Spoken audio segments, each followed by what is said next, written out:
আমরা ওমরের মতো নেতা চাই, আবু বকরের মতো নেতা চাই, ওসমানের মতো নেতা চাই, আমরা হযরত আলীর মতো নেতা চাই। কথা কোন ঠিক কিনা? কারা কারা চান দুই হাত তুলে দেখেন তো, দেখেন তো।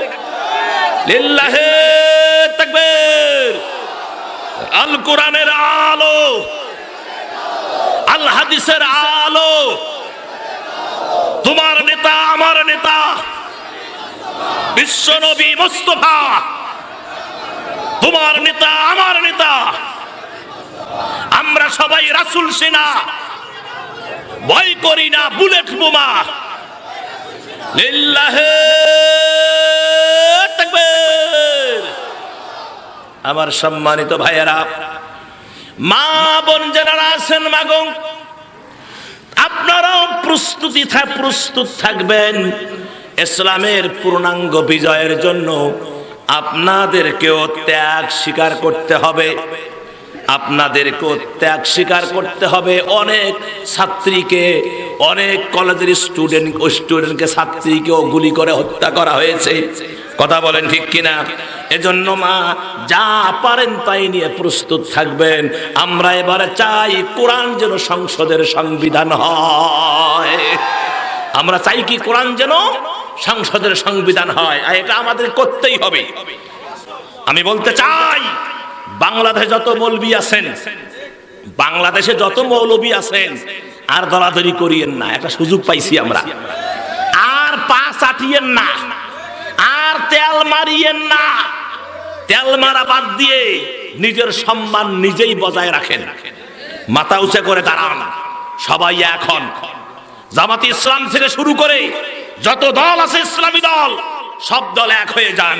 যদি সব দল এক হয়, আগামীর সংসদ কোরআনের সংসদ, আগামীর সংসদ ইসলামের সংসদ, আগামীর বাংলাদেশ কোরআনের বাংলাদেশ, আগামীর বাংলাদেশ ইসলামের বাংলাদেশ। কথা কোন ঠিক কিনা? আগামীর প্রেসিডেন্ট দাড়িওয়ালা টুপিওয়ালা প্রেসিডেন্ট, আগামীর মন্ত্রী হবে দাড়িওয়ালা টুপিওয়ালা, আগামীর এমপি হবে দাড়িওয়ালা টুপিওয়ালা, আগামীর ডেপুটি স্পিকার হবে দাড়িওয়ালা টুপিওয়ালা, আগামীর স্পিকার হবে দাড়িওয়ালা টুপিওয়ালা। কথা বলেন ঠিক কিনা? এই জন্য আমাদেরকে এগিয়ে যেতে হবে, আমাদেরকে পিছপা হলে চলবে না। সম্মানিত ভাইয়ারা, তাহলে কোরআন মানুষকে এমন একটা পথ দেখিয়ে দেয়, কোরআন মানুষকে এত শান্তি দেয়, কোরআন মানুষকে, মানুষের চরিত্রকে চেঞ্জ করে দেয়। চরিত্র কি করে দেয়? চেঞ্জ করে দেয়।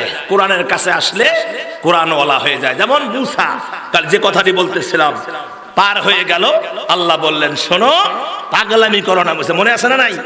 পাগলামি করো না মুসা, ওদেরকে আসতে দাও, এটা মারার ফাঁদ। আসলো, জায়গায় খতম। মুসা পার হয়ে গেল। তাহলে এই যে লাঠি, আমার ভাইয়েরা, এই লাঠি ছিল মুজিজা, নবীদের মুজিজা। কথা কন। এই লাঠি একবার এক চোরে চুরি করছিল। মানে ও দেখতেছে যে মুসা ছাড়ি দিলে সাপ হয়, ফির গাছের পাতা পড়ে, যদি গাছ দূরে হয় না, ওই লাঠিও ওই দূরে চলে যায়। তারপরে লাঠি দিয়ে অনেক মুজিজা, এখন চোর করছে লাঠি চুরি। লাঠি চুরি করে পালাইছে। মুসা জানে না লাঠি কোথায়, ও যে লাঠি নিয়ে গেছে এটা মুসা জানে না, লাঠি নিয়ে পালাইছে। তো দেখে একটা কওমের ভিতরে, খুব মনোযোগ দেন, কওমের ভিতরে অনেক লোকজনের সমাগম হয়েছে। জিজ্ঞেস করেন, ভাইজান এখানে কি হয়েছে? এই বাড়িওয়ালা মুরব্বী মরা দশা, কখন জানি মারা যায়। আপনারা সবাই সাইড হন। ওই যে দেখেন না, ওই রাস্তাঘাটে পাহাড়িয়া সাপের খেলা দেখায় না? আরে হো পাহাড়িয়া সাপের খেলা, কি আছে না নাই? এখন এই পাহাড়িয়া সাপের খেলার মতো লোক জমে গেছে। আপনারা সবাই সাইড হন। আমি যদি এই বুড়াকে সুস্থ করি, বুড়া দাঁড়াবে, হেঁটে হেঁটে বাড়িতে যাবে, যুবকের মতো চেহারা হবে। যদি আমি এটা করি, তাহলে আমাকে কি দিবেন? যদি যা চাবেন তাই। যা চা তা না, আমাকে 100 স্বর্ণ মুদ্রা দিতে হবে, 1000 স্বর্ণ মুদ্রা দিতে হবে। কোনো ব্যাপার না, আপনি করেন আগে। না, আগে দিতে হবে, আগে। হাতে নিয়ে, মুদ্রার থলি হাতে নিয়ে, এবার এই লোক মুসা আলাইহিস সালামের লাঠি তো আছে, ও তো বিশ্বাস যে লাঠি দিয়ে ছোয়াইলেই কেল্লা ফতে। সুন্দর ভালো হয়ে যাবে। আস্তে করে লাঠি দিয়ে যখন বুড়ার গায়ে এইভাবে ছোঁয়া দিছে, বুড়া মনে করো সেকেন্ডের সাথে মরা শেষ। কি হয়েছে? বুড়া মরে গেছে। এখন বুড়া যে মরছে, ওর বেটারা কি আঙ্গুল চুষবে? এর কিছু থুবে কোন? এর হাড়হাড্ডি থুবে? একেবারে ধৈর্য মার মার মার, তার উপরে মার, ফির মার, তার উপরে মার, মারতে মারতে নেশপাটা করছে। ও পাছার ফাঁক দিয়ে পায়ের নিচ দিয়ে নাটি শুদ্ধে ছিঁড়ে দৌড়াতে দৌড়াতে ও জীবন বাঁচলো। পরে এসে পরের দিন এসে মুসার কাছে কয়, আল্লাহর নবী মুসা, এই যে তোমার নাটি নাও। আর কারণ আমি লাঠি চুরি করছিলাম, এই কাজ করছি, আমার জীবন যাওয়া আসার পথে। যে লাঠি দিয়ে জীবন যায় সেই লাঠির আমার দরকার নাই।